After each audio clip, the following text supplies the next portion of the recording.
Hey YouTube, it's motomattman, and today is one of my favorite days of the year. Today's Memorial Day.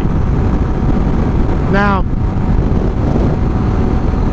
Memorial Day is important in the way that we remember our veterans, especially our fallen veterans, but it's also for those of us that grew up in tourist areas. It's also the kickoff to the summer. Now, so that gets me excited because it's summer. Even though we keep having flip-flopping weather, we know it's coming now. Now, the thing I'd like to talk about today, though, is, like I said, it's important that we all remember our veterans, and especially our fallen veterans, those that were killed in action. They gave the ultimate sacrifice so that we could be free.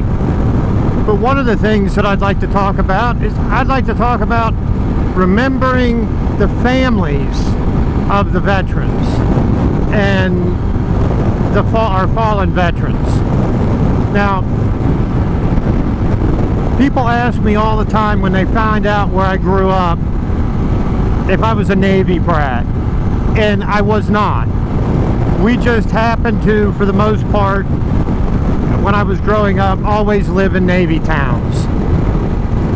You know, whether it was living in Maryland and living near the Indian Head Naval EOD station, or it was living in Rhode Island on Aquidneck Island where Newport is, and the Newport Naval Station, or living in Virginia Beach where you had the Little Creek Amphib Base and you had NAS Oceana, and down the road in Norfolk you had Norfolk NOB and the Norfolk Naval Air Station.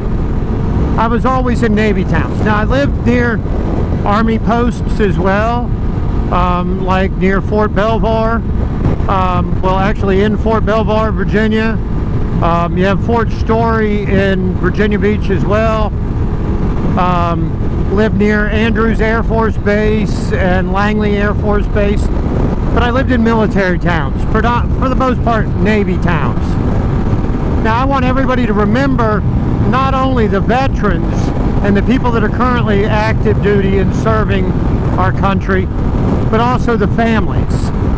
Now, because of living in Navy towns, I heard over and over again, you know, if the Navy wanted you to have a family, they would have issued you one. But I'll be perfectly honest with you, the families are really, in a lot of ways, what makes the military run. But by the same token, we kind of forget the sacrifices that they make. You know, like I said, living in Navy towns, hey, those guys will go out for 6 months at a time on a cruise. I grew up on the Atlantic Ocean, so I grew up around the Atlantic Fleet, and they would go on med cruises.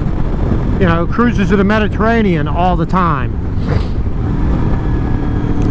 And they would be gone for 6 months at a time. So, you know, the husbands or wives of those sailors were, for all intents and purposes, a single parent during that time. You know, they had to make sure that everything got done in the household, that the kids were taken care of and got where they needed to be, that the bills were paid, that anything that needed repaired got repaired. They had to take care of it on their own.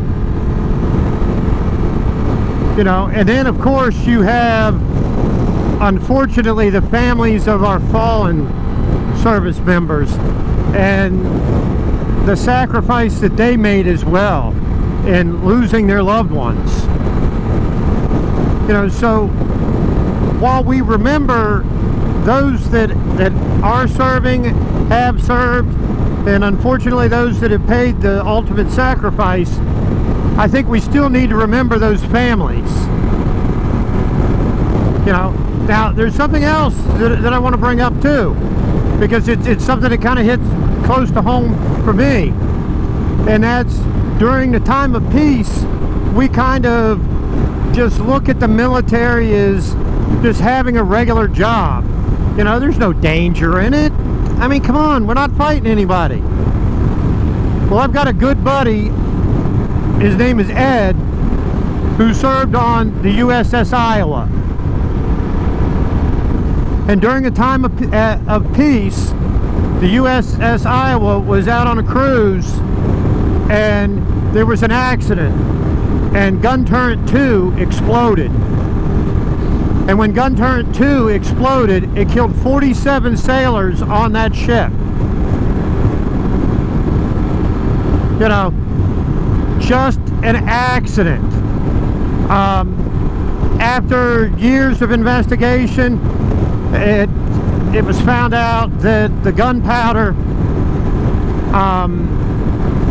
that was used at that time, it was old, and it put off a bunch of ether, and that caused a spontaneous combustion.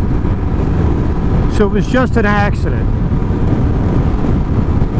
Now that made national news, but it was gone quickly, out of sight, out of mind kind of thing.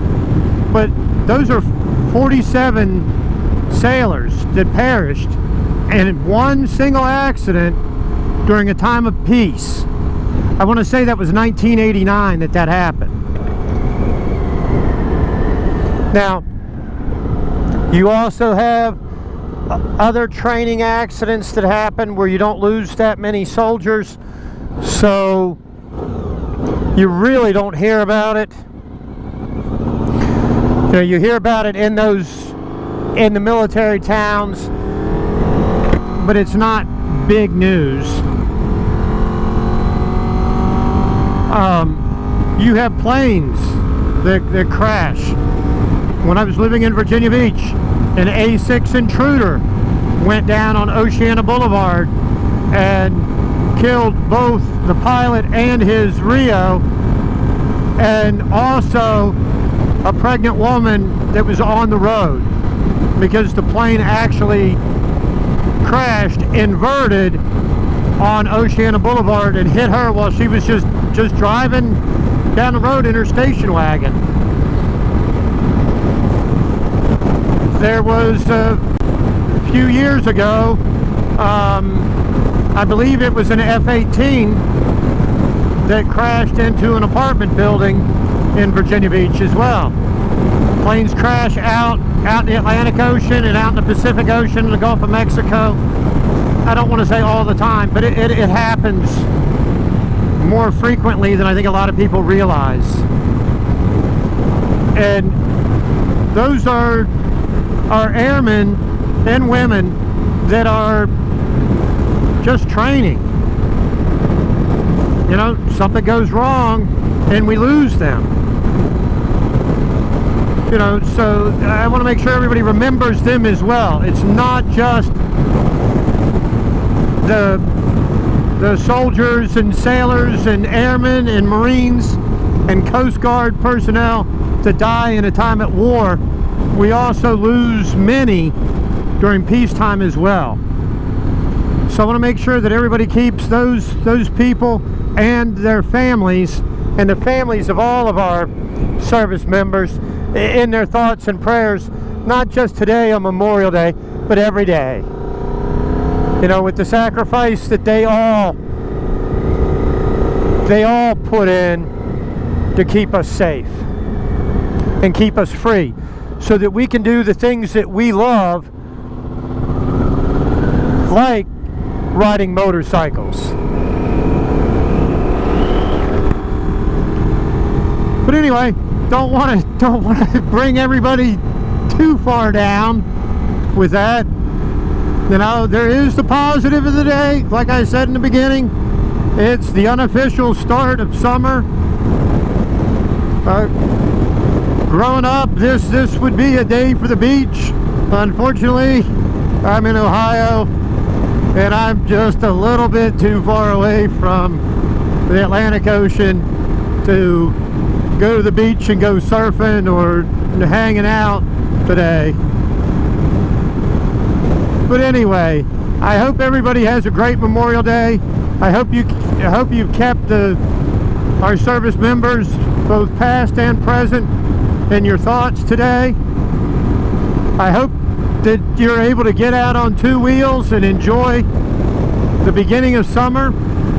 And if you do, remember, keep the shiny side up and the rubber side down.